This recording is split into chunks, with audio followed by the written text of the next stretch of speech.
من الشيطان الرجيم. بسم الله الرحمن الرحيم. يا أيها الذين آمنوا اتقوا الله حق تقاته ولا تموتن إلا وأنتم مسلمون. يا أيها الناس اتقوا ربكم الذي خلقكم من نفس واحدة وخلق منها زوجها وبث منهما رجالا كثيرا ونساء واتقوا الله الذي تساءلون به والأرحام إن الله كان عليكم رقيبا. يا أيها الذين آمنوا اتقوا الله وقولوا قولا سديدا يصلح لكم أعمالكم ويغفر لكم ذنوبكم ومن يطع الله ورسوله فقد فاز فوزا عظيما. أما بعد فأعوذ بالله من الشيطان الرجيم. بسم الله الرحمن الرحيم. قاف والقرآن المجيد بل عجبوا أن جاءهم منذر منهم فقال الكافرون هذا شيء عجيب أإذا متنا وكنا ترابا ذلك رجع بعيد قد علمنا ما تنقص الأرض منهم وعندنا كتاب حفيظ بل كذبوا بالحق لما جاءهم فهم في أمر مريج أفلم ينظروا إلى السماء فوقهم كيف بنيناها وزيناها وما لها من فروج والأرض مددناها وألقينا فيها رواسي وأنبتنا فيها من كل زوج بهيج. داخل السورة. فقال الله سبحانه وتعالى في موضع آخر أعوذ بالله من الشيطان الرجيم. بسم الله الرحمن الرحيم. يا أيها الذين آمنوا قوا أنفسكم وأهليكم نارا. فقال النبي صلى الله عليه وسلم لا يؤدب الرجل ولده خير من أن يتصدق بصاع رواه الترمذي وكما قال عليه الصلاة والسلام.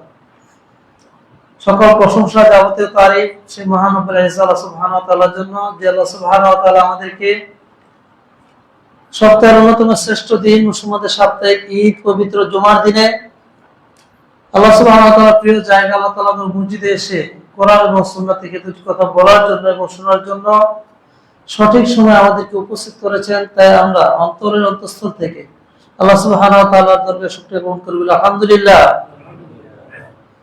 দরুদ ও সালাম বর্ষিত হোক সর্বকালের সর্বযুগের সর্বশ্রেষ্ঠ মহামানবের প্রতি, যিনি আমাদেরকে সুন্দর একটি সমাজ গঠন করার জন্য, আমাদের সন্তানদেরকে সঠিকভাবে লালন পালনের জন্য, ভবিষ্যৎ ইসলামের নেতৃত্ব দেবে, সমাজকে সুন্দরভাবে পরিচালনা করবে, এরকম একটা প্রজন্ম গড়ে তোলার জন্য সুন্দর দিক নির্দেশনা দিয়ে গেছেন সে মহামানবের প্রতি আমরা সংক্ষিপ্তভাবে দরুদ বর্ষণ করব। আল্লাহুম্মা সাল্লি আলাইহি আল্লাহুম্মা বারিক আলাইহি। সম্মানিত প্রিয় দিনী ভাই বোনেরা, আপনারা আমরা সবাই অবগত আছি, বর্তমান বাংলাদেশে যদি আমরা লক্ষ্য করি 91.4% মুসলমানের দেশ বর্তমান আদমশুমারি অনুযায়ী। কিন্তু এখনো যদি আপনি রাস্তাতে বের হন তাহলে দেখতে পারবেন অসংখ্য শিশুরা, অসংখ্য ছেলেমেয়েরা এখনো তারা ইসলাম কি জিনিস তাদের চলাফেরা দেখতে বুঝে আসে না। এই যে আপনাদের মিরপুর ওই 10 নম্বর 12 নম্বর বাবুল্যান্ড, হ্যাঁ বাবুল্যান্ড আছে, যেখানে গিয়ে মিউজিকের তালে তালে বাচ্চারা খেলাধুলা করে। তারপরে যেখানে বললাম যে মোবাইলের এডিকেটেড বা এডিক্টেড যেটাকে বলা আসক্তি, সেটা তো আছেই। পাশাপাশি মানে দুনিয়ার প্রতি একটা লোভ লালসা, যে আমাকে দুনিয়া কামাতে হবে, পরকাল বলতে কিছু নেই, এইরকম একটা মন মানসিকতা নিয়ে বর্তমান প্রজন্ম গড়ে উঠছে। তারা কিন্তু আপনার আমারই ভাই, আপনার আমার সন্তান।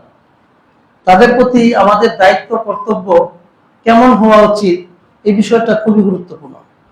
বর্তমান সমাজে এমনও দেখা যাচ্ছে, পিতা যদি বলে সন্তানকে তুমি ডান দিকে যাও, সন্তান যায় বাম দিকে, পূর্ব দিকে বলে তো পশ্চিম দিকে যায়। অথচ যেই সন্তানের জন্য একটি মা এই দীর্ঘ এই শীতের রাতে, প্রচন্ড কনকনে শীতের ভিতরে যখন বাচ্চা কান্না করে, মা বসে থাকতে পারে না, সে প্রতি মুহূর্তে মুহূর্তে তার জন্য বিভিন্ন রকমের কাপড় পাল্টার থেকে ধরে বিভিন্ন কাজ করে থাকে। বলা যায় পেটে আসার পর থেকে নিয়ে তার জন্য একটা কষ্ট, তারপর বাচ্চা হওয়ার পরে আরো তো কষ্ট। এই যে এত কষ্ট করার পরেও এই সন্তান যখন তার কথা শুনে না, তখন কিন্তু আসলে অনেক কষ্ট হয়, তাই না? কিন্তু কেন শুনে না, কারণ কি? এই নিহিত বিষয়টাকে আমরা কখনো চিন্তা করেছি বা আমরা কোনো অনুধাবন করার চেষ্টা করেছি? আমরা কখনো এগুলো কি ভাবি, কেন আমাদের সন্তান এরকম হচ্ছে? আমাদের ভাবা উচিত, চিন্তা করা উচিত। আমাদের দেশে সাধারণত ওয়াজ মাহফিল গুলোতে আলোচনা করা হয় পিতামাতার প্রতি সন্তানের দায়িত্ব ও কর্তব্য, কিন্তু আমি তার বিপরীত বিষয়টি আপনাদের সামনে আজকে বেছে নিয়েছি। সেটা হচ্ছে সন্তানের প্রতি পিতামাতার দায়িত্ব কর্তব্য। কারণ আপনার যদি সন্তানকে সঠিকভাবে লালন পালন করতে পারেন, তাহলে অবশ্যই আশা করা যায় 100তে 100 না হলেও কমপক্ষে তো 70% ভালো কিছু হবে, কমপক্ষে 80% ভালো কিছু হবে ইনশাআল্লাহ। সন্তানের প্রতি পিতামাতার দায়িত্ব কর্তব্য কি, এই বিষয়ে আলোচনা করার পূর্বে আমি বলবো যে আমরা আমাদের সন্তানের ভবিষ্যতের জন্য, সন্তানের মঙ্গল কামনার জন্য, আমার সন্তান যেন সুসন্তান হয়, এটার জন্য আমরা কখন থেকে পরিকল্পনা করব, একটু বলতে পারবেন? আমি কিন্তু আপনার ওই গতানুগতিক ভাবে খুতবা দিয়ে যাচ্ছি না। আমার কথা হচ্ছে যে আপনারা যেন শুনেন, বিষয়টা অনুধাবন করার চেষ্টা করেন। ওই যে মুরব্বী উনি তো আসার পরেই আগে থেকেই ঘুমাই গেছে, তাহলে এটা তো হলো না। পাশে একজনকে ডাকাই দেন, খুতবা শোনার পরে যদি ভালো না লাগে ঘুমার সমস্যা নেই, কিন্তু আগেই যদি ঘুমিয়ে যায় তাহলে তো হবে না। হ্যাঁ, তো যাই হোক, যে কথা বলতেছিলাম, সন্তানকে মানুষ করার জন্য, সন্তানকে ভালো করার জন্য আপনার যেই সময় থেকে সন্তানের ভবিষ্যৎ নিয়ে চিন্তা করতে হবে একটা পিতামাতার, সেটা হচ্ছে বিয়ের আগে থেকে। অনেকে বলে 3 বছর, অনেকে বলে 4 বছর, অনেকে বলে সন্তান হওয়ার পরে। কিন্তু আমরা বলবো সন্তান হওয়ার আগেই আপনাকে সিদ্ধান্ত নিতে হবে আপনার সন্তানটা আপনি কেমন চান।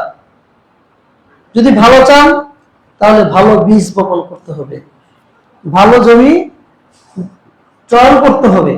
আমরা যদি দেখি কৃষি ফসল, যারা ফসল বোনে, আমাদের এখানে যেহেতু বেশিরভাগই মুরব্বী, হ্যাঁ, তা আপনারা ভালোভাবে জানেন কৃষির বিষয়গুলো।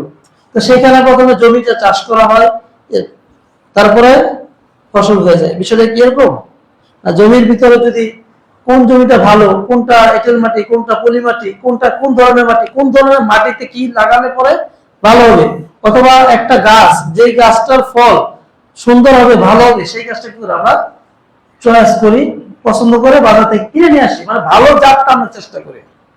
তো আপনার যদি সন্তান ভালো হতে হয়, তাহলে আপনাকে তো ওইরকম স্ত্রী নির্বাচন করতে হবে যেই মহিলা পর্দা পুরুষের মতো চলে, যেই মহিলা দিনদারি থেকে প্রাধান্য দেয়, যেই মহিলা স্বামীর আনুগত্যের উপরে সবকিছুকে কি করে তুচ্ছ তাচ্ছিল্য মনে করে, স্বামীর আনুগত্যটাকে সে প্রাধান্য দেয়, প্রধান মনে করে। যদি এরকম কোন আপনি স্ত্রী নির্বাচন করতে পারেন, তাহলে সেটা আপনার সন্তানের ভবিষ্যতের জন্য হবে। পক্ষান্তরে যদি মা বোনেরা একই অবস্থা, অনেক মা বোনেরা আছে হ্যাঁ পর্দানশীল ভালো, কিন্তু একটা সময় দেখা গেছে তারা অধৈর্য হয়ে যান, হ্যাঁ, তারা দিনদার ছেলে, আর তখন তাদের ওরকম মনে হয় না, একটা পর্যায়ে গিয়ে তারা দিনদারি তার খোঁজে না, ওই দুনিয়াদারি, তাদের ডিগ্রি কত আছে সেইগুলা খোঁজে। অনেক সময় তো দেখা গেছে অনেক পর্দাশীল মেয়ের এরকমও হয় যে ভালো একটা জায়গা থেকে বিয়ের প্রস্তাব এসেছে, ছেলে কি পর্দা করাবে করাবে না এই বিষয় নিয়ে তারপরে চিন্তা করে না। তার টাকুন দিচ্ছে কি সে কাপড় পরে না, কেউ উপরে পরে, সে কি ক্লিন শেভ করে কেন না। এই যে এই বিষয়গুলো যদি আপনার আমার চয়েস না করে এখন থেকে, তাহলে এক পর্যায়ে বর্তমানে এই যে নেশাগ্রস্ত স্বামী স্ত্রীকে নির্যাতন করা সহ অন্যান্য যৌতুকের সাথে সম্পৃক্ত স্ত্রী নির্যাতনের যে ঘটনাগুলো অহরহ বর্তমানে ঘটছে, এটা কিন্তু এই কারণেই ঘটছে কারণ আপনি চয়েস করতে ভুল করেছেন। সুতরাং আপনাদের আমাদের যে বিষয়টা সবচেয়ে বেশি সচেতন থাকতে হবে সেটা হচ্ছে ভালো স্বামী অথবা ভালো স্ত্রী কি করা, নির্বাচন করা। এই জন্য আরবিতে একটা প্রবাদ বাক্য রয়েছে যে ইন্নাকা লা তাজনি মিনাশ শাওকিল আনাব, যে তুমি কাঁটাযুক্ত গাছ থেকে আঙ্গুর ফল আশা করতে পারো না। আমি কাঁটাযুক্ত গাছ লাগালাম, আমাদের এলাকাতে একটা গাছ আছে মালদা কাঁটা, আপনাদের এলাকাতে আছে কিনা জানি না, বিভিন্ন এলাকাতে বিভিন্ন রকম নামে এটা পরিচিত। তো ওই মান্দা কাটার গাছ যদি কেউ লাগায় আর সে যদি চিন্তা করে যে আঙ্গুর ফল খাবো, হবে? হ্যাঁ, আঙ্গুর ফল খেলে মানে আশা করলে তো হবে না। আপনি লাগিয়েছেন ফজলি আম, আশা করেন আম্রপালি বা আম্রপালি, তাহলে তো হবে না। অর্থাৎ যেইটা আপনি চান সেইটাই আপনাকে লাগাতে হবে, সেই বীজটা আপনাকে ব্যবহার করতে হবে। তারপরে এটা হচ্ছে একটা পিতামাতার প্রথম দায়িত্ব সন্তানের প্রতি। দ্বিতীয় দায়িত্ব যেটা হচ্ছে অন্যতম গুরুত্বপূর্ণ দায়িত্ব, সেটা হচ্ছে কি দোয়া করা। কি করা? দোয়া করা। আমাদের মুসলিম জাতির পিতা অথবা আরব জাতির পিতা দুইটা যেহেতু ব্যাখ্যা এসেছে, ইব্রাহিম আলাইহিস সালাম তিনি কি করেছিলেন? দোয়া করেছিলেন যে আল্লাহ আমাকে একটা ছেলে সন্তান দেন, তাই না? ছেলে সন্তান দোয়া করেছিলেন না মেয়ে সন্তান দোয়া করেছিলেন? বলেছেন রব্বি হাবলি মিনাস সালিহিন, যে আল্লাহ আপনি আমাকে একটা সুসন্তান দেন। এটারও কারণ রয়েছে যে হ্যাঁ, তবে যদি আপনি ছেলে সন্তান চান যে আল্লাহ আপনাকে ছেলে সন্তান দেন এবং এর ভিতরে কল্যাণ দেন, এটা অপছন্দনীয় না। কিন্তু আপনি যদি চান যে আল্লাহ আমাকে সুসন্তান দেন, আপনি জানেন না ছেলে হলে কি সুসন্তান হবে না মেয়ে হলে সুসন্তান হবে, আপনি ছেলে চাইলেন যে আল্লাহ আমাকে সুসন্তান দেন। ওই যে কুখ্যাত কালা জাহাঙ্গীর খেলা আছে, কারণ অনেকদিন আগের কথা, তাই না? কুখ্যাত কালা জাহাঙ্গীর বা এরশাদ শিকদার, এগুলো হচ্ছে বাংলাদেশের প্রসিদ্ধ নাম। তো এরকম সন্তান আপনি আশা করলেন, সন্তান হলো কুখ্যাত কালা জাহাঙ্গীর অথবা এরশাদ শিকদারের মতো। অথবা আপনি মেয়ের আশা করলেন যে আল্লাহ আমাকে একটা মেয়ে দেন। হ্যাঁ, মেয়ে হলো ওই যে শাহবাগের লাকি, হ্যাঁ, শাহবাগের লাকির মতো যদি লাফালাফি করে। আর ওই যে ঐশী, ওই যে পুলিশ অফিসারের মেয়ে যে তার পিতামাতাকে হত্যা করেছিল, তো ওই রকম মেয়ে হয়, তাহলে এই মেয়ে আপনার জন্য কল্যাণকর না। আর এরশাদ শিকদারের মতো ছেলেও কি আপনার জন্য কল্যাণকর না। আপনাকে আমাকে সেই জন্য দোয়া করা উচিত কোনটা? সুসন্তানের জন্য। তারপরও যদি কারো একান্ত ইচ্ছা হয় যে না আল্লাহ আমাকে একটা ছেলে সন্তান দেন, সেটা আপনি চাইতে পারেন, তবে ওইভাবেই চাইতে হবে যেটার ভিতরে কল্যাণ রয়েছে, এইভাবে চাইতে হবে। তো যাই হোক, দ্বিতীয় যে কথাটা বলতেছিলাম সেটা হচ্ছে আপনার সন্তানের জন্য কি করতে হবে? দোয়া করতে হবে। যেমনটি সূরা ফুরকানের ৭৪ নম্বর আয়াতে এসেছে, রব্বানা হাব লানা মিন আজওয়াজিনা ওয়া যুররিয়াতিনা কুররাতা আইয়ুন ওয়াজআলনা লিল মুত্তাকিনা ইমামা। যে আল্লাহ আপনি আমাদেরকে এমন স্ত্রী দান করুন এবং সন্তান দান করুন যারা আমাদের চক্ষু শীতলকারী হবে। হ্যাঁ, অনেকে তো বাইরেই থাকতে মন চায়, বাইরে থাকতে মন চায় কেন? ঘরে গেলে বিভিন্ন রকম ঝামেলা। হ্যাঁ, যত কম থাকা যায় ঘরে ততই ভালো, গিয়ে শুয়ে খেয়ে দিয়ে শুয়ে পড়বো, বাস শেষ। তো এরকম যদি চিন্তা ধারা থাকে তাহলে তো হবে না। আপনাকে আগে থেকে দোয়া করতে হবে যে আল্লাহ আমাদেরকে এমন স্ত্রী সন্তান দান করেন যেটা আমাদের জন্য চক্ষু শীতলকারী হবে, এবং আপনি আমাদেরকে মুত্তাকিনদের ইমাম বানান। তাহলে আপনি মুত্তাকিনদের ইমাম হন, আপনাকেও তো মুত্তাকি হতে হবে নাকি? তো সেই কথা পরে আসবে ইনশাল্লাহ। তো দ্বিতীয় যে বিষয়টা বলতেছি সেটা হচ্ছে দোয়া করতে হবে। এইবার যখন সন্তান হবে, সন্তানের প্রতি কিছু দায়িত্ব কর্তব্য রয়েছে, এগুলো আমি সংক্ষেপে বলে মূল আরো কিছু পয়েন্ট রয়েছে সেগুলো বলবো ইনশাল্লাহ। তো প্রথমে যদি সন্তান হয় তাহলে তাহনিক করানো, যেটা সন্তান হওয়ার পরে তাহনিক করানো। তো সেই ক্ষেত্রে আপনার খেজুরটা চিবিয়ে তার বাচ্চার মুখে ওই লালাটা দিয়ে দেওয়া, যদি সম্ভব হয় কোনো ভালো মানুষের কাছে নিয়ে যাওয়া, অথবা নিজেই কি সেই খেজুর চিবিয়ে বা জাতীয় কোনো কিছু চিবিয়ে মুখে দিয়ে দিবেন। এটা একটা বিষয়। দ্বিতীয় যে বিষয়টা যে আজানের বিষয়টা রয়েছে, এই যে ইকামতের বিষয়টা রয়েছে, আজান এবং ইকামতের বিষয়টা নিয়ে ইখতিলাফ রয়েছে।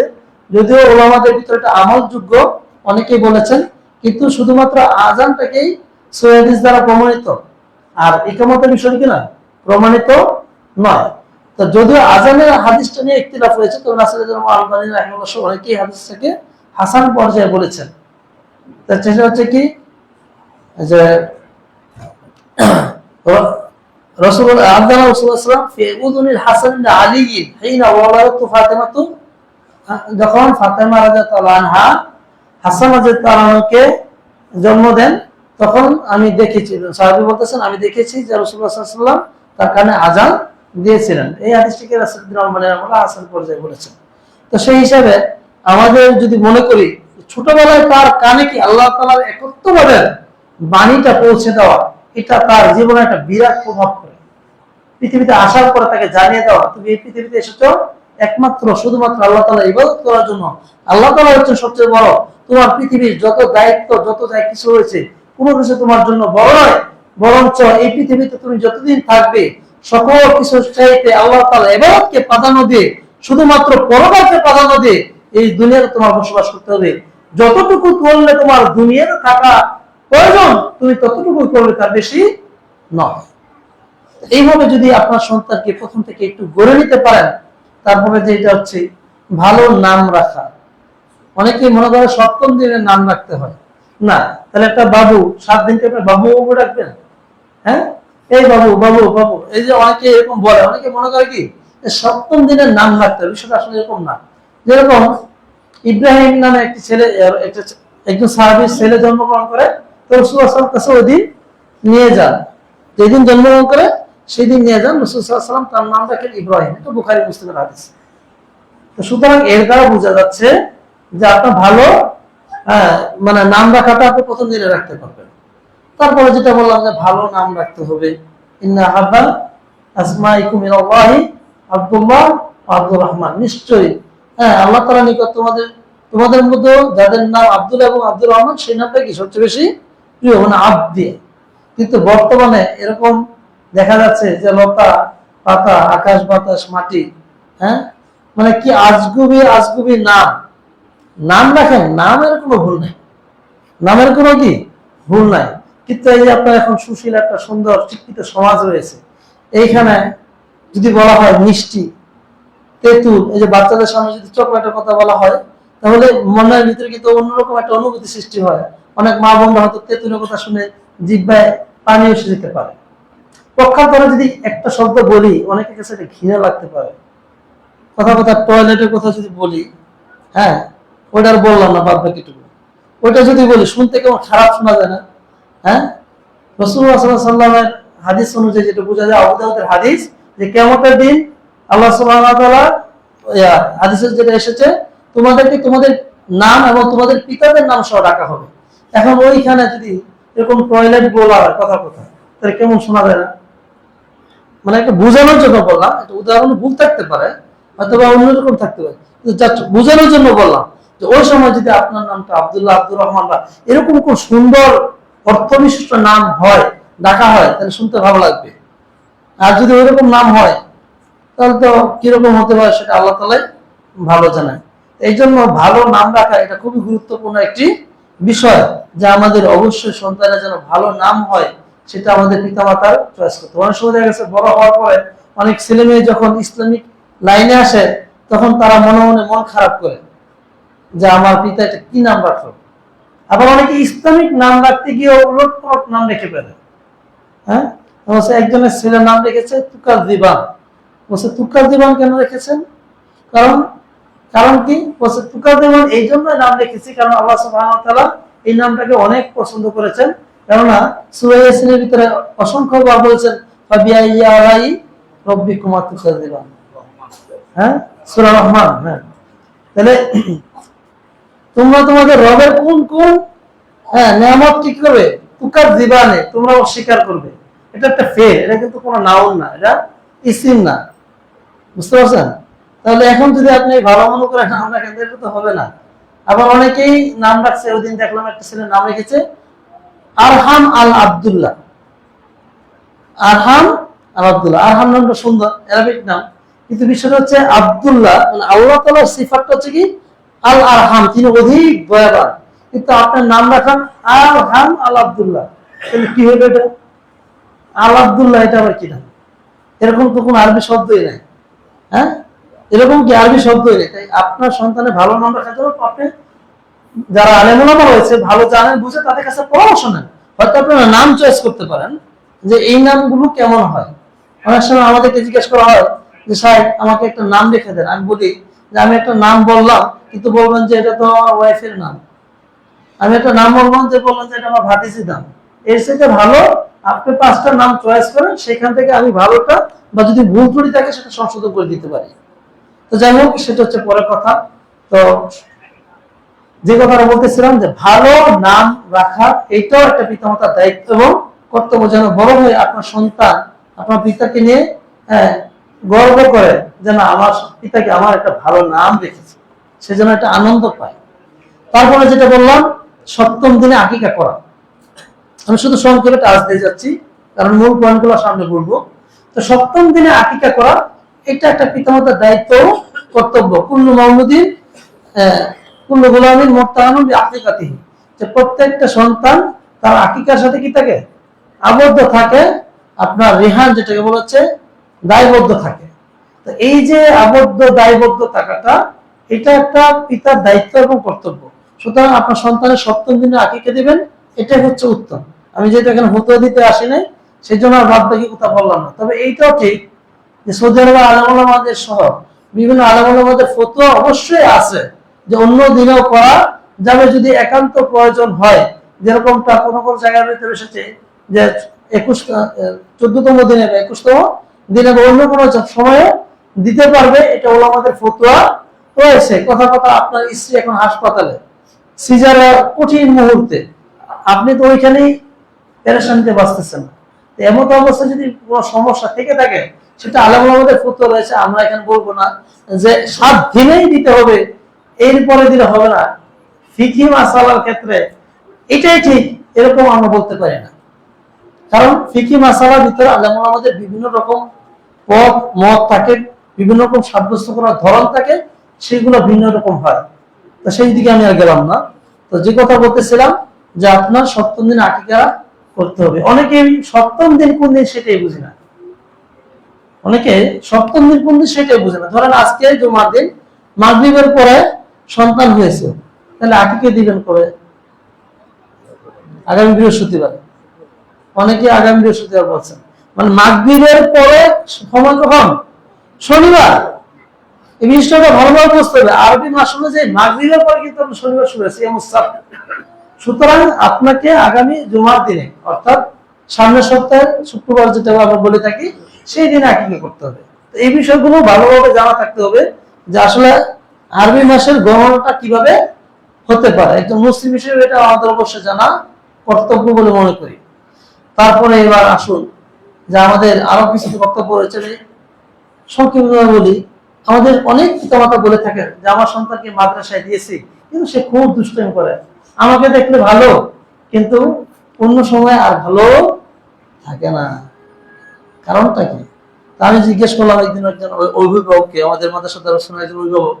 আমি বললাম যে আপনার সন্তানকে আপনি শুধু ধমক দেন, হয়তো তাকে কি কখনো কাছে ডেকেছেন? তাকে কি কখনো কোথাও কোনো দোকানে বা রেস্টুরেন্টে গিয়ে তার সাথে বসে খেয়েছেন? বা তাকে কাছে ডেকে এইভাবে কখন মাথায় হাত বুলিয়ে বলেছেন? না, এটা তো বলি না।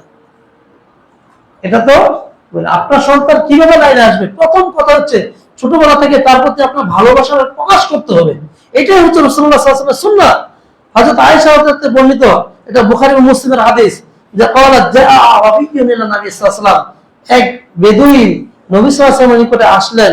ফাকাল, বললেন, তুকাব্বিলুনা আস-সিবিয়ানা, তোমরা তো শিশুদেরকে চুম্বন করো। ওয়া নুকাব্বিলুহুম, আমরা শিশুদেরকে চুম্বন করি না।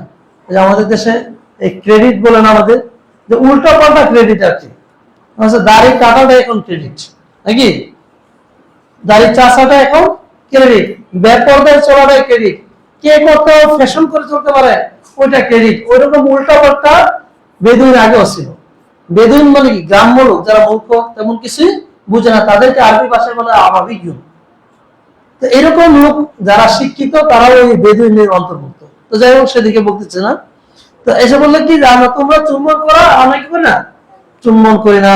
ফাকাল নবী সাল্লাল্লাহু আলাইহি ওয়াসাল্লাম আওয়া আমলিকু লাকা আন নাযআ আল্লাহু মিন কলবিকা রাহমা, তোমার থেকে, তোমার অন্তর থেকে যদি আল্লাহ তাআলা রহমত উঠিয়ে দেন, তাহলে আমার কি সম্ভব তোমার অন্তরে রহমতটাকে স্থাপন করা?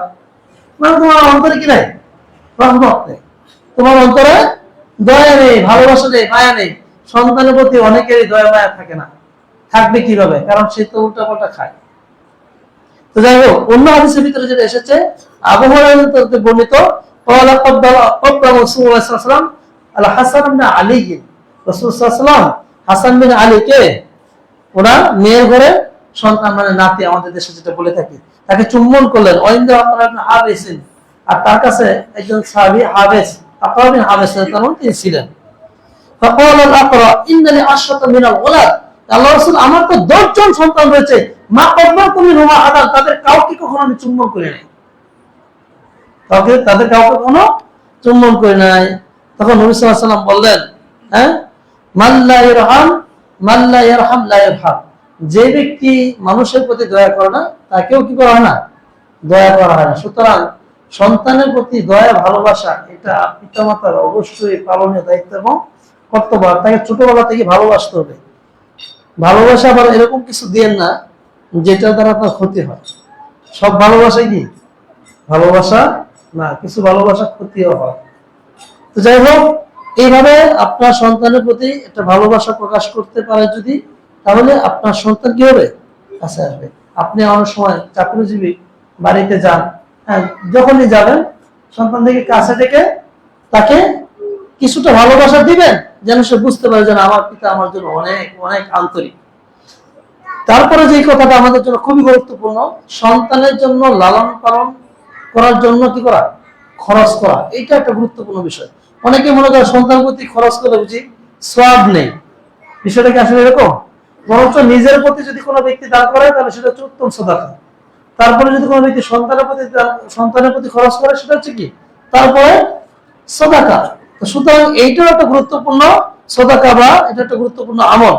যেমন হযরত উম্মু সালামা রাদিয়াল্লাহু আনহা থেকে বর্ণিত, তিনি বলেন, কুলতু ইয়া রাসূলুল্লাহ হাল্লি মিন আজরিন, ইয়া রাসূল আমার কি কোনো সওয়াব রয়েছে ফি বানি আবি সালামাতা, আবু সালামার সন্তানদের প্রতিপালনের ব্যাপারে, আনফিকা আলাইহিম, যদি আমি তাদের উপর খরচ করি, ওয়ালাস্তু বিতারিকাতিন হাকাদা ওয়া হাকাদা, আমি তাদেরকে এই এই অবস্থায় রেখে যেতে চাই না, অর্থাৎ আমি তাদেরকে গরিব রেখে যেতে চাই না, আমি তাদেরকে ধনী রেখে যেতে চাই, তাহলে আমি যদি তাদের প্রতি দান করি আমার কি কোনো সওয়াব হবে? রাসূলুল্লাহ সাল্লাল্লাহু আলাইহি ওয়াসাল্লাম কি বললেন, নাম লাকি আজরু মান ফাকদা আলাইহিম, তুমি তাদের প্রতি যেটা খরচ করবে সেটার জন্য তোমার কি রয়েছে, সওয়াব রয়েছে। তাহলে অবশ্যই এখান থেকে বুঝতে পারলাম, বুখারী হাদিসটি বুখারী, এখান থেকে বুঝতে পারলাম সন্তানের প্রতি খরচ করাতে কি সওয়াব রয়েছে। এখন আপনার সন্তানের প্রতি কত টাকা খরচ করবেন, আপনার কত টাকা চাই, আপনি মানুষ হিসেবে আপনার কত টাকার প্রয়োজন? কিছুদিন আগে তো দেখেছেন আপনারা পেপার পত্রিকাতে, একজন ব্যক্তি, আপনারা বললে বুঝবেন, ৫৭,০০০ কোটি টাকা, কত, ৫৭,০০০ কোটি টাকা শুধু লুটপাট করেছে।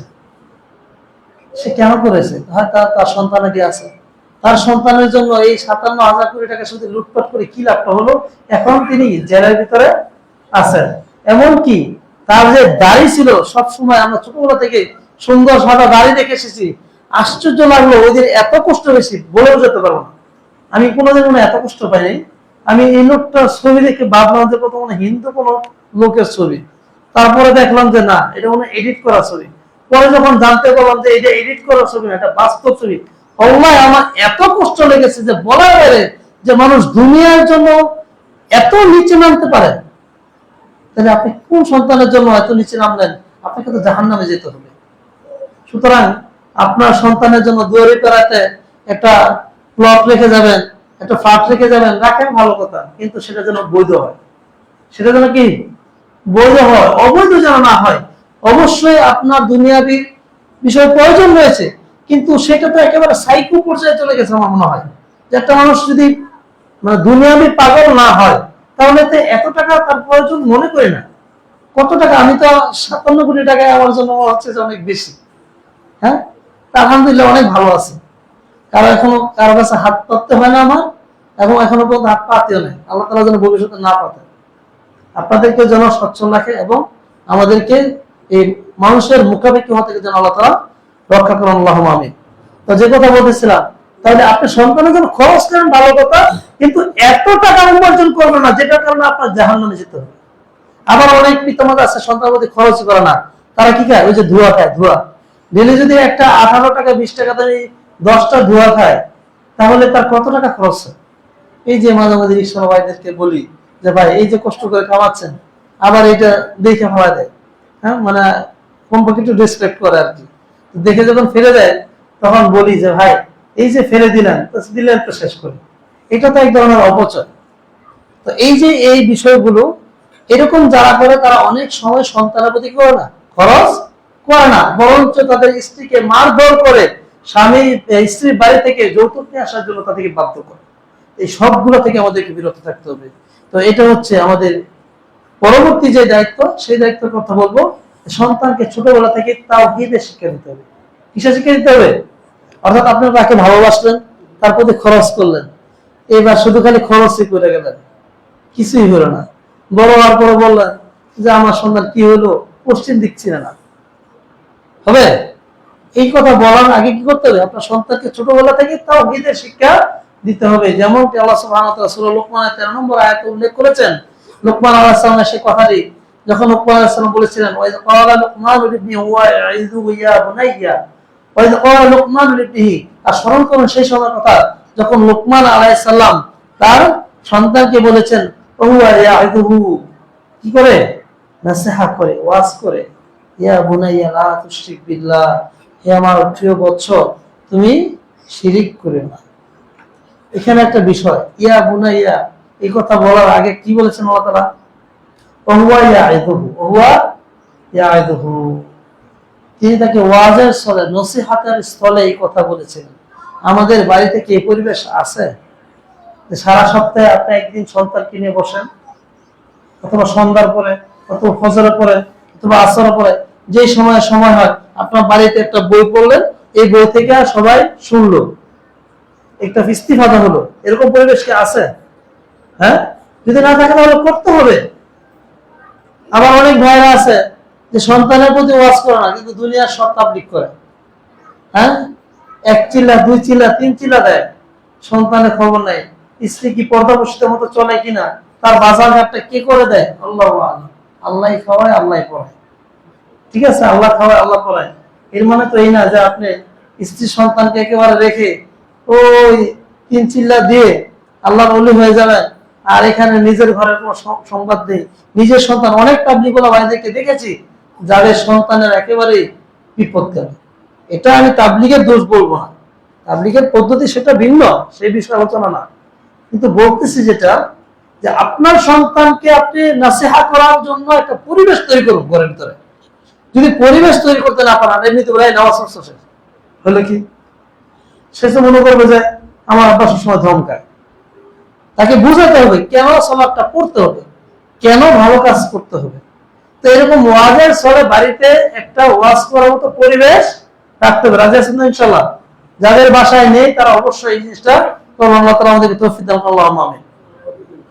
তো কি বললেন? ইয়া বুনাইয়া লা তুশরিক বিল্লাহ, তুমি আল্লাহ তাআলার সাথে শিরিক করিও না।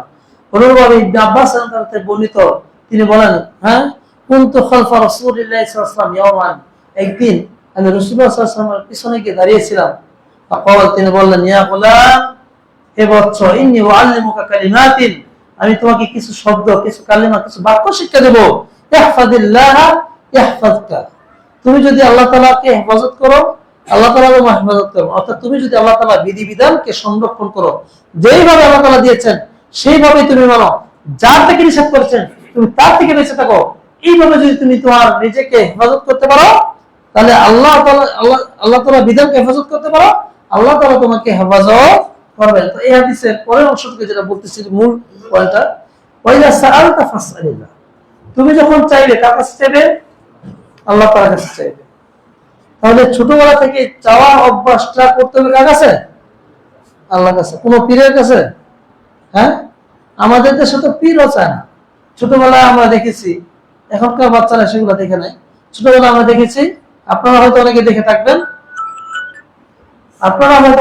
থাকবেন, সেটা হচ্ছে কি, বাচ্চা যখন দাঁত পড়ে যায় বলে ইঁদুর রে ইঁদুর, ইঁদুরের কাছে যায়, ইঁদুর রে ইঁদুর আমার পচা দাঁত নিয়ে তোমার ভালো দাঁত দাও, সুন্দর দাঁত দাও। বলছি কেন ইঁদুরকে দিবে? ইঁদুরের দাঁত গুলো খুব সুন্দর। হ্যাঁ, আচ্ছা, আমরা তো বলি খাজা হবা খাজা হবো, ওইগুলো তো একটা মানুষ, একটা সব। এই ছোটবেলা থেকে আপনি করতেছেন, ইঁদুরের শিক্ষা দিয়েছেন। নাউজুবিল্লাহ। তারপরে আবার অনেকেই আমাদের দেশে যারা হোঁচটকে পড়ে যায়, একটা বাচ্চা চলার সময় হোঁচটকে পড়ে যায়, আমাদের কি বলে থাকি আমরা? ও মা গো, ও বাবা গো, নাকি এরকম একটা ভাষা আমরা বলি না? আমাদের সন্তানদের অনেকেই বলে থাকে, এমনকি শহর এলাকাতে আমি শুনেছি এগুলো বলে থাকে। তো এই যে এটা কখনো কেন বলে থাকে? কারণ তাকে ছোটবেলা থেকে তাওহীদের শিক্ষা দেওয়া হয় না, যে বাবা তুমি বিপদে পড়ে গেছো, কার কাছে চাইতে হবে? আল্লাহ তাআলার কাছে চাইতে হবে। এই কথাটা বলেছেন, ওয়াইদাস্তানতা ফাসতাইন বিল্লাহ। তুমি যদি সাহায্য চাও তাহলে কার কাছে চাইতে হবে? আল্লাহ তাআলার কাছে। সাহায্য চাওয়ার কাছে কিছু শর্ত আছে, শর্ত সাপেক্ষ আছে। যেমন আমি যার কাছে সাহায্য চাইবো তিনি উপস্থিত থাকতে হবে এবং তার সেই বিষয়ে সক্ষমতা থাকতে হবে। গিয়ে বললাম যে বাবা আমাকে সন্তান দেন, উপস্থিত, কিন্তু সন্তানদের ক্ষমতা কি তার আছে? তাহলে হবে? হবে না। আবার অনুপস্থিত, আপনি আছেন এখন জাহাজে, যেটা আমাদের দেশে ঘটনা আছে, হ্যাঁ, কোন এক পীর সাহেব, যেটা বরিশাল, সেটা নাম বললাম না, ওই পীর সাহেবের ঘটনা এটা সবাই জানি আমরা, যে তারা যখন একবার হজে যাচ্ছিলেন জাহাজ নিয়ে, জাহাজ হঠাৎ করে ডুবে যাচ্ছিল, তারপরে বাবার কথা স্মরণ হলো, অনেক ডাকাডাকি করছে, কোনো কাজ হয় না। বাবার কথা স্মরণ হওয়ার পরে এবার বাবা কি করলেন? একেবারে কাঁধ দিয়ে জাহাজের আগার গিয়ে জাহাজকে উঠিয়ে একেবারে নোংরে পৌঁছে দিলেন। সূরা বলেন নাউজুবিল্লাহ। হ্যাঁ, তাহলে আপনার সাহায্য চাওয়ার ধরনটাই তো পাল্টে গেছে। ওইখানে আপনি আল্লাহ তাআলাকে ডাকার পরেও আপনার কাজ হলো না, কিন্তু বাবাকে ডাকার পরে কাজ হয়ে গেছে। মানুষ তো সুবহানাল্লাহ জোরে বলবেন, আসতে বলবেন, তো কত বড় আল্লাহর ওলি। হ্যাঁ, তো এই জন্য সাহায্য চাওয়া, এগুলো কার কাছে চাইতে হবে? কোন কিছু চাইলে আল্লাহর কাছে চাইতে হবে, সাহায্য চাইলে কার কাছে চাইতে হবে? আল্লাহ তাআলার কাছে। এই শিক্ষাটা সন্তানকে ছোটবেলা থেকেই শিক্ষা দিতে হবে। এই তাওহীদের শিক্ষা যদি আমরা সন্তানদেরকে না দিতে পারি, তাহলে আমাদের সন্তানরা অদূর ভবিষ্যতে নাস্তিক তো হবেই, এতে কোনো সন্দেহ নেই। আজকে মা বোনেরা যখন ঘুমানোর সময় ঘুমাতে যান, এই সময়টাতে আপনারা দেখবেন বাচ্চাদেরকে দোয়া দরুদ এইগুলা শিক্ষা দিলে বেশি কাজে লাগে। আপনার সারাদিন যত চাইছিলেন, ওই ঘুমানোর আগ মুহূর্তে ওই মোবাইল টিপা বাদ দিয়ে আপনি ওইটাকে সময় দেন, দেখবেন যে আপনার সন্তান অল্প কিছুদিনের ভিতরে ভালো কিছু দোয়া দরুদ এইগুলো তারা শিখে ফেলবে এবং অনেক কিছু নিয়ম কানুন তারা সেখানে শিখে ফেলবে। তো যে কথা বলতেছিলাম, এইভাবে যদি আপনার সন্তানকে তাওহীদের শিক্ষা দিতে পারেন, তাহলে অবশ্যই তারা আল্লাহ তাআলাকে চিনবে।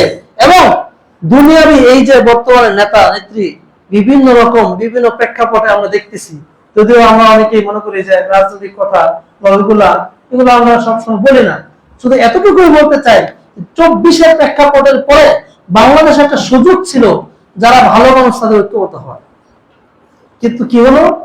যেইলাম সেই কিন্তু ওই যারা আগের ছিল তারা আগের মতোই, যারা পরে ছিল তারা ওই পরেরটা আগের মতোই, ঘুরে ফিরে একই। দিন শেষে আমরা ভালো মানুষরা একত্রিত হতে পারছি না, যার কারণে আমাদের কিন্তু সমাজটাও পরিবর্তন হচ্ছে না। তো যেটা বলতেছিলাম, এই যে আমাদের সন্তানেরা এখন বিভিন্ন দলের দিকে ছুটে যাচ্ছে, অথচ কোরআন সুন্নাহর দিকে যদি আমরা সবাই ফিরে আসতাম, তাহলে বাংলাদেশ এমনিতেই তো সুন্দর শান্তিময় দেশে পরিণত হতো। তো আপনার সন্তানকে তারপরে যেটা শিক্ষা দিতে হবে যে আন্নাল উম্মাতা লাউ ইসতামাআত আলা ইয়ানফাউকা বিশাইইন, দেখো যদি সারা পৃথিবীর সকল মানুষেরা মিলে তোমার বিরুদ্ধে চেষ্টা করে, তোমাকে উপকার করতে চায়, লাম ইয়ানফাউকা ইল্লা বিশাইইন, তাহলে তারা তোমার ততটুকু উপকার করতে পারবে যতটুকু আল্লাহ তাআলা তোমার জন্য লিখে দিয়েছেন। সুতরাং এই যে বন্ধু বান্ধব, এই যে বিভিন্ন ধরনের লোকের সাথে তুমি চলো, সারাদিন 24 ঘন্টা তুমি তাদের পিছনে ঘুরতে থাকো, হুন্ডা চালাও, হ্যাঁ, তোমার এগুলো কি কোনো কাজে আসবে? আল্লাহ তাআলা তোমাকে জন্য যতটুকু দিয়ে দিয়েছেন ততটুকু তুমি উপকার পাবে, তার সাথে বেশি পাবে না। আর জেনে রাখো, ওয়ালা ইসতামা আলাইয়া দুররুকা বিশাইইন লাম ইয়াদুরু, যদি তারা সবাই মিলে তোমার কোনো ক্ষতি করতে চায় তাহলে তোমার ক্ষতি করতে পারবে না, ইল্লা বিশাইইন কাদ কাতাবাহুল্লাহু আলাইহি, আল্লাহ তাআলা তোমার জন্য যেটা নির্ধারণ করেছেন সেটাই হবে, এর চেয়ে বেশি। এইটা যদি সন্তান বুঝতো, তাহলে সে ছোটবেলা থেকে আর ওই বিভিন্ন দিকে দৌড়াতো না, সে একটা নির্দিষ্ট কোরআন সুন্নাহর দলিলের দিকে ফিরে গিয়ে আলেম ওলামাদের সাথে থেকে এই সমাজকে একটা ইসলামিক সমাজের নেতৃত্ব দেওয়ার জন্য সে তার নিজের রক্ত ঝরাতো। কিন্তু হচ্ছে আজকে উল্টা, কারণ এই শিক্ষাগুলো আমাদের সন্তানরা যথাযথ ভাবে ছোটবেলা থেকে পাচ্ছে না। তারপরে আপনার আমার সন্তানদেরকে কিছু আদব শিক্ষা দিতে হবে, যেটা প্রথম হাদিসটা বলেছি যে জাবের বিন সামুরা রাদিয়াল্লাহু তাআলা বর্ণিত রাসূল সাল্লাল্লাহু আলাইহি ওয়াসাল্লাম বলেন লা ইয়াদিবু রাজুলু ওয়ালাদাহু খায়রুম মিন আন ইয়াতাসাদদাকা বিসাইল। তিরমিজির সহিহ হাদিস, যে কোনো ব্যক্তি যদি তার সন্তানকে একটা আদব শিক্ষা দেয়, এটা 100 পরিমাণ দান করা চেয়ে উত্তম। 100 কত কি 100 স্বর্ণ, রূপা না খাবার কিছু বর্ণিত নেই, মানে 100 আমাদের দেশে যেটা বলি প্রায় 2.5 কেজি সেটা। তাহলে এর চাইতে উত্তম হচ্ছে একটা সন্তানকে আদব শিক্ষা দেয়। আপনি কি আদব শিক্ষা দেবেন? আজকে আমাদের সন্তানরা অহংকারী হচ্ছে, তারা বিভিন্ন ইগো নিয়ে বড় হচ্ছে। এই সন্তানের ইগোটা তৈরি করতে গিয়ে আপনি এই তুমি ওর সাথে ভালো হতে হবে, তোমার ওর সাথে ভালো করতে হবে, অমুকের মেয়ে ডাক্তারিতে চান্স পেয়েছে তুমি পাও নাই কেন? এই যে কিছু আগে মেডিকেল পরীক্ষা গেল, আরে কত কষ্ট। একজন তো দেখলাম মেট্রো রেলে যাওয়ার সময় স্ট্রোক করছে একটা, আমি যাচ্ছি মানে এরকম অবস্থা তাকে, আমিও এই আপনার কি বলে পিজি হাসপাতালে যাচ্ছি, ওই লোককে পিজি হাসপাতালে নিয়ে গেছে। কি সমস্যা হয়েছে? যে এত ভালো, হ্যাঁ সেই চাঁদপুর থেকে এসে ঢাকা শহরে বাড়িঘর করে এখানে থেকেছে, এই শুধুমাত্র ছেলের জন্য যেন মেডিকেল ডাক্তারিতে চান্স পায়, সে আজকে চান্স পায় না। আর দুনিয়ার প্রতি তার এতটা আগ্রহ, এই যে তার সন্তানকে এইভাবে সে দুনিয়ার প্রতি আগ্রহ দিয়েছে, এই যে প্রতিযোগিতা তার সৃষ্টি হচ্ছে, এই প্রতিযোগিতার কারণে তার ভিতরে একসময় কি হয়ে যায়? অহংকার সৃষ্টি হয়ে যায়। এই অহংকার সৃষ্টি হওয়ার পরে যে আমি একজন এই, আমি সেই, তার মানে আমি অনেক কিছু, তখন তার আর পা মাটিতে পড়ে না, সে মানুষকে আর মানুষ মনে করে না, সে তার চেহারাকে মুখ ফিরে নেয়। অথচ লোকমান আলাইহিস সালাম তার সন্তানকে শিক্ষা দিতে বলেছিলেন ওয়ালা তুসাইর খাদ্দাকা লিন-নাস, তুমি মানুষের থেকে তোমার চেহারাকে ফিরিয়ে নিও না, ওয়ালা তামশি ফিল আরদি মারহা, তুমি জমিনে দম্ভ করে চলো না। এই যে আসতেছিলাম এখন, যখন আমিও হুন্ডার দিয়ে আসতেছিলাম, যেহেতু বাইপাল থেকে আসছি, আবার চলে যাবো ডাইরেক্ট, দেখলাম যে দুইটা পিচ্ছি ছেলে, কত সর্বোচ্চ 13-14 বছর হবে, বিশাল বড় এক হুন্ডা নিয়ে আসতেছে, ভাব সত্য বেশি, হুট করে পড়ে গেল আমার সামনে। এই যে এই যারা ওই R15 রয়্যাল এনফিল্ড বিভিন্ন ধরনের হুন্ডা কেনার জন্য পিতামাতাকে চাপ দিচ্ছে, কিসের জন্য বলেন তো? ওটাও এক ধরনের তাদের অহংকার, তাদের গর্ব যে আমি আইফোন ব্যবহার করি। হ্যাঁ, এটা এখন কি বলছে, ট্রেড কি বলে, এটা ট্রেডিং না কি বলে, ট্রেড, এরকম একটা কি হয়ে গেছে আর কি। এই যে এই বিষয়গুলো হচ্ছে, এগুলো আমাদের সমাজের, আমি কি গভীরে কথাগুলো বলতেছি, যে এগুলো আমাদের চেঞ্জ হওয়া উচিত। আমাদের সন্তানদেরকে ছোটবেলা থেকে শিক্ষা দেওয়া উচিত ওলা তামশি ফিল আরদি মারহা, তুমি জমিনে গর্ব বলে চলো না, অহংকার বলে চলবে না, তুমি রেস খেলবে 300 ফিটে গিয়ে, এগুলো চলবে না। হ্যাঁ, তো এগুলো থেকে বিরত থাকতে হবে। ইন্নাল্লাহা লা ইউহিব্বু কুল্লা মুখতালিন ফাকুর, নিশ্চয়ই আল্লাহ তাআলা প্রত্যেক গর্বকারী অহংকারীকে ভালোবাসেন না। ওয়াসিফ ফি মাশিক, তুমি কি তোমার জমিনে চলাফেরার সময় মধ্যম পন্থ অবলম্বন করো। ওয়াগদুদ মিন সাউতিক, আর তোমার কণ্ঠস্বরকে নিচু রাখো। দেখবেন অনেকেই আছেন একটু নেতা টাইপের, যেখানেই যায় ইমাম সাহেবের সামনে জোরে কথা বলে, আলেমের সামনে জোরে কথা বলে, যার মানে আশেপাশে কি আছে সেটা সে খেয়াল করে না। কারণ কি? আমি অনেক কিছু, এই যে একটা অহংকার বোধ বা ইত্যাদি থাকে, এরকম এইভাবে সে উচ্চ আওয়াজে কথা বলে সবার সামনে, মনে হয় যে সামনে যা কেউ কিছু না, সে একাই সবকিছু। আল্লাহ সুবহানাহু ওয়া তাআলা বলেন ইন্না আনকারাল আসওয়াতি লাসাউতুল হামির, নিশ্চয় সবচেয়ে নিকৃষ্ট স্বর হচ্ছে গাদা স্বর। গাদা জোরে জোরে কি চিল্লায়। তো আল্লাহ তাআলা এটা উদাহরণ দিয়েছেন। আমরা আমাদের যদি এরকম একটা বিষয় হচ্ছে, স্বাভাবিকভাবে কেউ যদি উচ্চ আওয়াজে কথা বলে সেটা ভিন্ন কথা, কিন্তু যেটা বললাম যে পরিস্থিতি কথা বলেছি, ওই পরিস্থিতিতে যদি কথা বলে তাহলে তার অবস্থাটা ওই গাদার অবস্থার মতোই হয়ে যাবে। তাই আমাদের এই সকল চরিত্র যদি থাকে, এগুলো থেকে আমাদের বর্জন বিরত থাকা উচিত। পাশাপাশি আমাদের সন্তানদেরকেও এ থেকে রক্ষা করা উচিত। তো যেহেতু সময় কম, আমি সংক্ষিপ্ত কিছু বলতেছি। তারপরে যে এই বিষয়টা আমরা বলবো যে সন্তানকে এবার আপনি শিক্ষা দিলেন, ভালোবাসলেন, খরচ করলেন, তাকে কাছে ডাকলেন, তাওহীদ শিক্ষা দিলেন, অহংকার আদব কায়দা সব শিক্ষা দিলেন, কিন্তু একটা জিনিস শিক্ষা দিলেন না, শিরকি সালাত শিক্ষা দিলেন না। অথচ একজন মুমিনের জীবনে, বিশেষ করে একটা পুরুষ মানুষের জীবনে, সালাত ফরজ হওয়া থেকে মৃত্যুর আগ পর্যন্ত কোনদিন মাফ আছে? যদি তার হুঁশ জ্ঞান থাকে, কোনোদিনও তার মাফ নেই। সৌদি আরবে আমরা দেখেছি, যখন একটা খারাপ লোক, সে সিগারেট খায় কিন্তু সালাত পরিত্যাগ করে না। আর আমাদের দেশে অনেক দাঁড়িয়েওয়ালা মানুষকে দেখেছি সালাতটাকে কোনো গুরুত্ব দেয় না। কারণ হচ্ছে কি, সালাতের প্রতি ভালোবাসা তৈরি করার মতো যেটা পরিবেশ, সেটা আমাদের পিতামাতার অনেক সময় দিতে পারি না। দেখেন ইসলামের সুন্দর একটা রূপরেখা কিন্তু আছে, একটা সন্তান যে কিভাবে মানে সালাতি হবে, নামাজি হবে। রাসূল সাল্লাল্লাহু আলাইহি ওয়াসাল্লাম হাদিসে যেটা এসেছে সেটা হচ্ছে কি, যে عن عمرو بن شعيب عن أبي الجد قال قال رسول الله صلى الله عليه وسلم مروا أولادكم بالصلاة وهم أبناء 7 سنين। তোমরা তোমাদের সন্তানদেরকে 7 বছর বয়সে সালাতের জন্য আদেশ করো। তার মানে যখন 7 বছর হয়ে যাবে বলতে হচ্ছে আজকে থেকে তুমি কি 5 বছর তোমার 5 ওয়াক্ত সালাত করতে হবে। যখন এটা 7 বছর কাছাকাছি সময় আসবে প্রতিদিন তাকে রিমাইন্ডার দিবেন, এই যে তোমার 2 মাস বাকি, এই যে তোমার 3 মাস বাকি। এরকম যেন না হয় 2 মাস বাকি তারপরে তোমার জন্মদিন এটা কিনে দেবে, এরকম। হ্যাঁ, আর কিছুদিন বাকি, তোমাকে কি 5 ওয়াক্ত সালাতে হতে হবে। এবার যখন সে ওই 7 বছর বয়সে 5 বার করবে, হয়তো সে ছোট বাচ্চা, তার ভিতরে কিছু গাফলতি থাকতে পারে। এবার আস্তে আস্তে আস্তে আস্তে যখন 10 বছর, কয় বছর ট্রেনিং দিল? 3 বছর। 10 বছরে যখন পৌঁছাবে, এটা কি বলছে, অদ্রিবুহু আলাইহা, এবার সালাতের জন্য প্রয়োজন কি করো? মার দাও, প্রহার করো তাকে। তারপর তাকে সালাতি বানাও, নামাজি বানাও। কারণ সে যদি ফরজ হওয়ার পরে এক ওয়াক্ত সালাত ছেড়ে দেয়, তাহলে অনেক আলেম ওলামাদের হতো যে সে কাফের। অনেক আলেম ওলামাদের হতো যে কি, মুহাম্মদ বিন ইবনে উসাইমিন রাহিমাহুল্লাহ তিনি এটাকে বলেছেন সে কাফের। এছাড়া আরো আহমদ বিন হাম্বল রাহিমাহুল্লাহ তিনি বলছেন তাকে শাস্তি স্বরূপ হত্যা করা হবে, কাফের না, তবে হদ স্বরূপ তাকে হত্যা করা হবে। এবং ওমর রাহিমাহুল্লাহ সবচেয়ে হালকা কথা বলেছেন, সেটা হচ্ছে কি, কোন ব্যক্তি যদি সালাত না করে তাহলে তাকে জেলের ভিতরে আটকে রাখা হবে এবং তাকে প্রহার করা হবে যতক্ষণ পর্যন্ত সে সালাত করে। তাহলে এত গুরুত্বপূর্ণ একটা বিষয়, সে 3 বছর ট্রেনিং দেওয়ার পরে যদি তার গাফলতি এসে যায় এবং তার যদি হয় তাহলে তাকে প্রহার করো। কেন? যে ফরজ হওয়ার পরে যেন এক ওয়াক্ত সালাত তার জীবন কোনোদিন না ছুটে। এই বিষয়টা যদি ভালোভাবে আমরা সন্তানদেরকে এইভাবে ট্রেনিং দিয়ে দিতে পারি, তাহলে বাংলাদেশে 91.4% মুসলমানের দেশে ফজরের সালাতে মসজিদে মুসল্লিদের অভাব হতো না। আজকে আফসোস লাগে যে এত বলার সময় তো খুব গর্ব করে বলি, কিন্তু বাদ বাকি সময় কি আমাদের খুব একটা কাজে আসে না।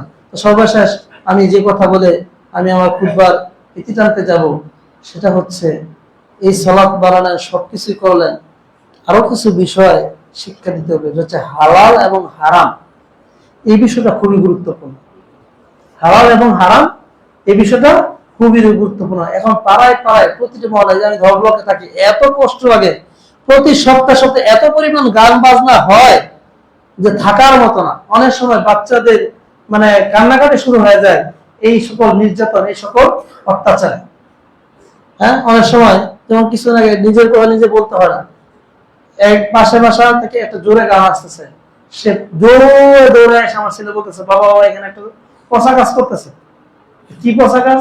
বলতেছে এখানে কে জানি গান বাজাচ্ছে। তো ভাবলাম যে হয়তো আশেপাশে যারা প্রতিবেশী হয়তো নতুন ভাড়া নিছে, কারণ আগে তো এটা ছিল না, ইদানিং কালে এমনটা হয়েছে। এই যে সে গানটাকে পচা বললো, এইটা বোঝানোর দায়িত্ব কার? হ্যাঁ, এটা বোঝানোর দায়িত্ব কার? পিতামাতা। এইটা আপনাকে ভালোভাবে বুঝতে হবে। এই জন্য সূরা তাহরিমের 6 নম্বর যে একটা আমি শুরুতে বলেছি, ইয়া আইয়ুহাল্লাযীনা আমানু কু আনফুসাকুম ওয়া আহলিকুম নারা, হে ঈমানদারগণ তোমরা নিজের আগে জাহান্নাম থেকে বাঁচো, তোমাদের পরিবার পরিজনকে জাহান্নামের আগুন থেকে বাঁচাও, তোমাদের সন্তানদেরকে জাহান্নামের আগুন থেকে বাঁচাও। তাইলে আগে কার বাঁচার কথা বলেছেন? নিজের কথা। তাহলে দেখেন, আপনি যদি দাড়ি ক্লিন শেভ করেন তাহলে আপনার বাচ্চা কিন্তু ক্লিন শেভ করবে। অনেক সময় দেখা যাচ্ছে বাচ্চারা ছোটবেলা কি করে, ওই দাড়ি অনেক সময় গাল কেটে ফেলে, হয় না এরকম ঘটনা? কারণ দেখা যায় পিতাকে এরকম করতে। আর মা যদি জীবনে বুরকা না পরে, এখন 7 বছর 10 বছর হওয়ার পরে যদি মেয়েকে বলে আম্মু তুমি বুরকা পরো, ইসলামে বুরকার বিধান আছে, তো বলে যে আম্মু তোমাকে তো কখনো জীবনে বুরকা দেখি না, এটা কি নতুন কোনো কিছু নাকি? না এটা নতুন কোনো ফ্যাশন আসলে? হ্যাঁ, আগে নিজেকে জাহান্নামের আগুন থেকে কি করতে হবে? বাঁচাতে হবে। এই কথাটা বলার আরেকটা গুরুত্বপূর্ণ যে বিষয় আমি আপনাদেরকে স্মরণ করে দিতে যাচ্ছি, সেটা হচ্ছে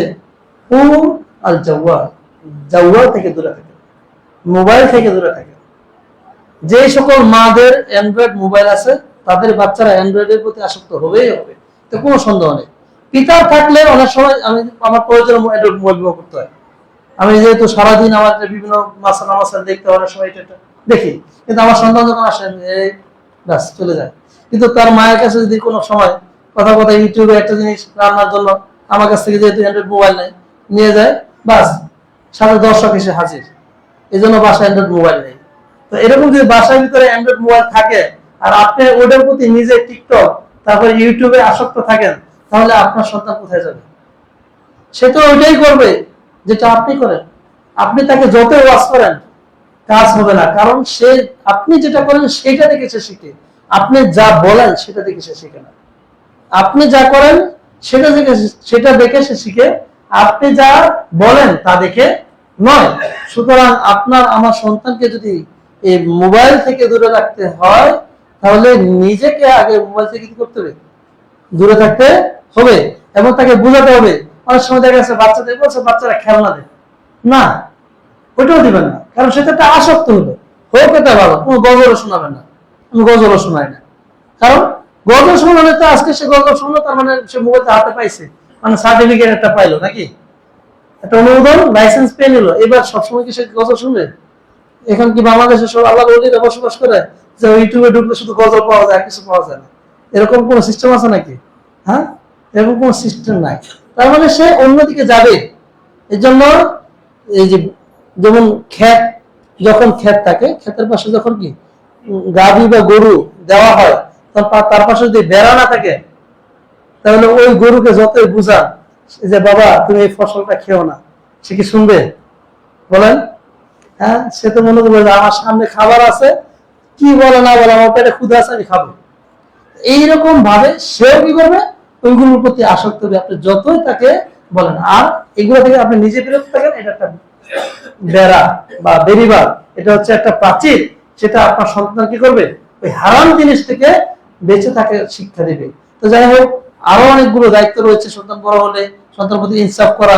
তারপরে অনেক সময় দেখা গেছে সন্তানের পিতামাতা কি বলা হচ্ছে, এক ছেলেকে বেশি দেয়, এক ছেলেকে কম দেয়, অমুক ছেলেকে বঞ্চিত করা, মেয়েদেরকে দেয় না, এরকম বিভিন্ন ধরনের দায়িত্ব কর্তব্য কিন্তু একটা পিতার রয়েছে। তো আমি আর সেদিকে যাব না, আমার আলোচনা খুতবা এখানে ইতি টানতে যাচ্ছি।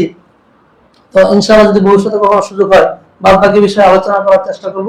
আল্লাহ আমার তৌফিক ইল্লা বিল্লাহ। আর আমি যে কথাগুলো বলেছি যে বর্তমান সময়ে যারা এই যে যুবক ছেলেমেয়েরা রাস্তাঘাটে এই বেপরদা, বেহায়াপনা, অশ্লীলতা, বিভিন্ন ধরনের আপনার যে সকল ইয়াংস্টার, গ্যাংস্টার না কি বলে এগুলা, কিশোর গ্যাং, যেটা এই যে এগুলো হচ্ছে, তারা আপনার আমার ভাই ভাতিজার সন্তান। সুতরাং তাদের থেকে যদি সমাজকে রক্ষা করতে হয়, তাহলে একজন পিতা হিসেবে আপনার যথেষ্ট জোরালো ভূমিকা পালন করতে হবে, একজন মা হিসেবে আপনার আমার যথেষ্ট জোরালো ভূমিকা পালন করতে হবে। তাহলে আমরা সমাজ থেকে এই বেহায়াপনা, অশ্লীলতা, খুন, ছিনতাই, রাহাজানি, দুর্নীতি এগুলো দূর করতে পারবো। আল্লাহ সুবহানাহু ওয়া তাআলা যেন আমাদেরকে সঠিকভাবে দায়িত্ব পালন করে আমাদের সন্তানদেরকে মানুষগত মানুষ করার তৌফিক দান করেন। আল্লাহুম্মা আমিন। সাল্লাল্লাহু আলা মুহাম্মদ ওয়া আলা আলিহি ওয়া সাহবিহি আজমাইন।